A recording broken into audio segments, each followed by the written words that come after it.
नमस्कार फ्रेंड्स, आज हम सोवियत रूस के विखंडन के कारण व्लादिमीर पुतिन के राष्ट्रपति बनने तक और इस बीच में यूक्रेन पर आक्रमण को लेकर बात करेंगे। 1991 में पूर्वी जर्मनी और पश्चिमी जर्मनी के बीच दीवार गिरी और जर्मनी का एकीकरण हो गया। जर्मनी के एकीकरण होने के बाद रसिया, जो सोवियत रूस से टूटकर बना था, CIS कंबाइंड इंडिपेंडेंट स्टेट्स 15 भागों में सोवियत रूस विभाजित हो गया था और उसका सबसे बड़ा भाग रसिया था और रसिया के राष्ट्रपति आगे चलकर व्लादिमीर पुतिन बने और दूसरा बड़ा भाग यूक्रेन था, जिसके राष्ट्रपति आगे चलकर जेलेंस्की बने, वोलोदिमीर जेलेंस्की। अब हम बात करेंगे व्लादिमीर पुतिन के राष्ट्रपति बनने तक की कहानी, और यह कहानी शुरू होती है KGB के कनिष्ठ अधिकारी के रूप में। और यह कनिष्ठ अधिकारी जो सोवियत रूस का होता है, KGB का, और वह बर्लिन की दीवार गिरने को लेकर सोवियत रूस की जासूसी कर रहा होता है।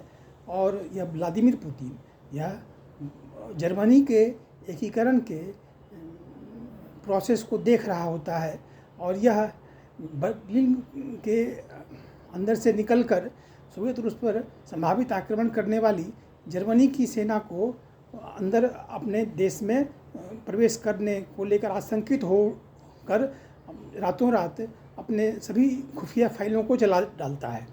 सारी जासूसी दस्तावेज जो रूस के उस समय ऑफिस में थे, जिससे कि जर्मनी को कुछ लाभ हो सकता था और जर्मन सेना इस उद्देश्य से सोवियत रूस पर, जो विखंडित होकर, उसमें सबसे बड़ा भाग रूस था, तो रूस के अंदर प्रवेश कर उस दस्तावेज को प्राप्त कर राजनीतिक, कूटनीतिक, सैन्य लाभ प्राप्त कर सकती थी और देश हित में, अपने देश के हित में काम कर सकती थी।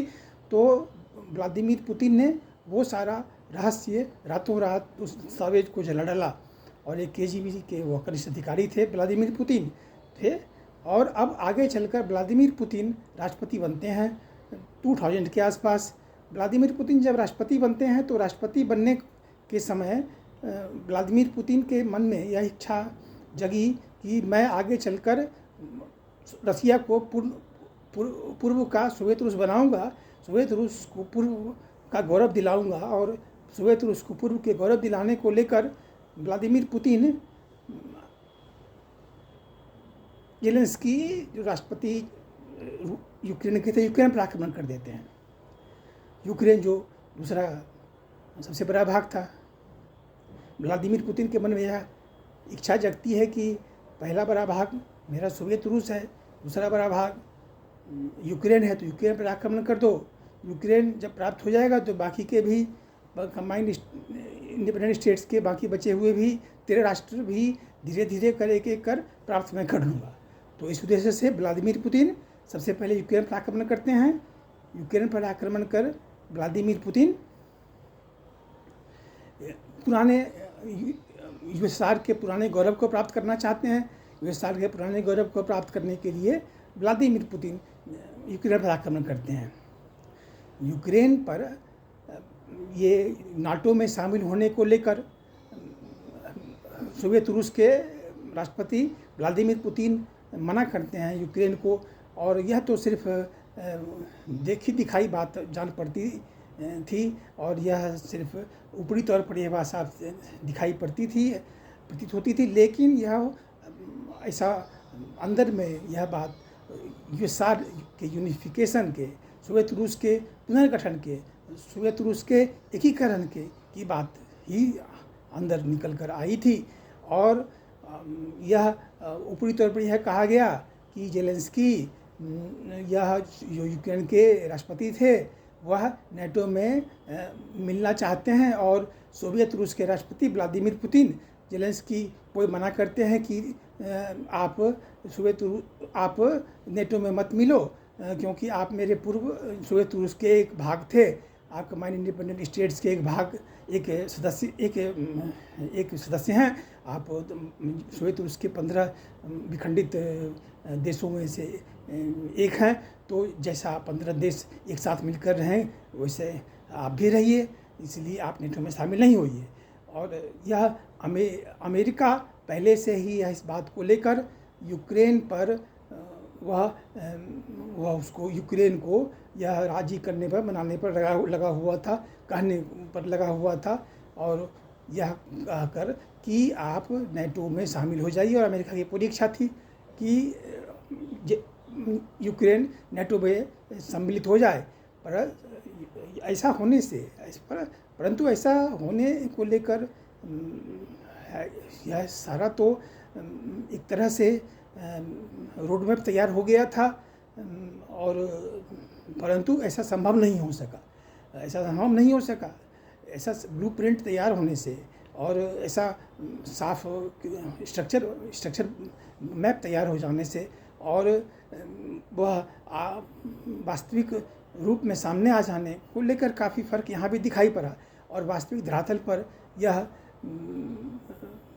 इसका अवतरण नहीं हो सका। यूक्रेन का नेटो में सम्मिलित नहीं हो पा सकना और रूस का यूक्रेन पर आक्रमण कर देना, इस बात को और बहाना यह बना देना, एक तरह से यह सामने बात रखना ऑफिशियली यह कहना कि नहीं, यूक्रेन चूँकि नेटो में शामिल नहीं हुआ, इसलिए व्लादिमीर पुतिन का इसीलिए मैंने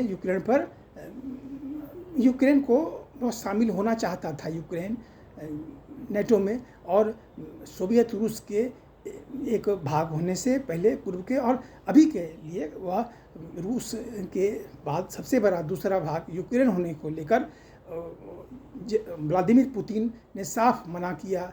और वह व्लादिमीर पुतिन ने यह कहकर कि ये वोलोदिमीर ज़ेलेंस्की ने व्लादिमीर पुतिन की बात नहीं मानी, इसलिए व्लादिमीर पुतिन ने यूक्रेन पर हमला किया, इसलिए रूस ने यूक्रेन पर हमला किया, ऐसा माना जाना ही युद्ध के प्रमुख कारण को सामने रखा गया।